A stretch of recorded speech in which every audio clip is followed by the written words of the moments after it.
A major day in court in the case in the murder of Zion Foster. Her cousin charged with her murder, but her remains have still yet to be found. Today, Jaylin Brazier appeared in court for a preliminary hearing. Good to have you with us here at 5. I'm Devin Skillian. I'm Kimberly Gill. If you aren't familiar with the case, let's go ahead and get you caught up to speed here. Zion Foster was last seen back on January 4th of 2022. Her cousin, Jaylin Brazier, would be arrested a few days later. Months later, May 12th, Detroit police announced they'd be searching a landfill in hopes of finding her remains, but they still have not been found. Then back on June 14th of this year, Brazier was charged with her murder. Sean Lay has spent the day in the courtroom. He joins us now live. Sean, take us through what happened today. We have been on the Zion Foster case from the very start, not letting go of it until this family sees justice. Will they find it here? That's the question. Jaylin Brazier being charged by the Wayne County prosecutor with no body found in this case. So a murder charge, Zion's remains still have not been found.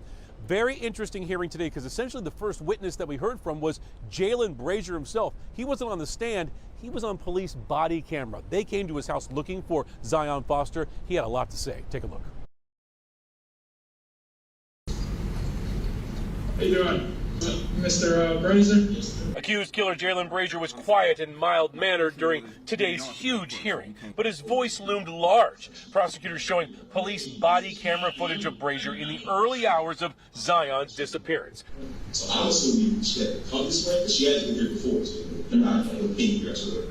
Police arrived at the home searching for Zion because police traced her phone directly to his home.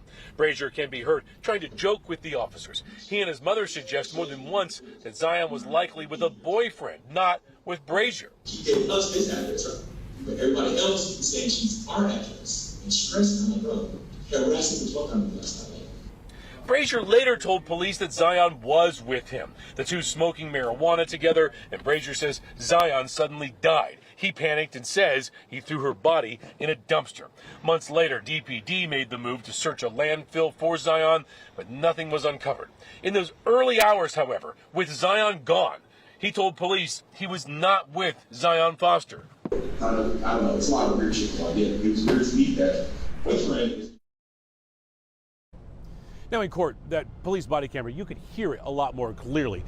Brazier was clear as a bell. So is his mom, directing those officers down the street, kept mentioning a boyfriend's name. Brazier hasn't been convicted of anything. He is charged, however, with this murder. This is a long hearing. It's not over yet. About 19 witnesses. More will continue tomorrow. We expect to hear Brazier's conflicting reports then to other police agencies be read in court. Also, it seems in court that the defense will be lining up for an overdose situation, saying Zion overdosed when she was with Brazier, but that's something that's going to come out in court tomorrow, and we'll be here to cover it for you. Back to you. Indeed. Sean, before you go, the body camera video, that wasn't the only thing we saw today in court. Right after that was Zion Foster's mother, and you know what kind of time she has had through all this. Absolutely agonizing. So she's up on the witness stand. She's finally getting her chance to share her story. Also, however, you'll see at 6 o'clock, the defense puts her daughter right under the microscope about her mental health, about her marijuana use, about what kind of pharmaceuticals she may have been taking.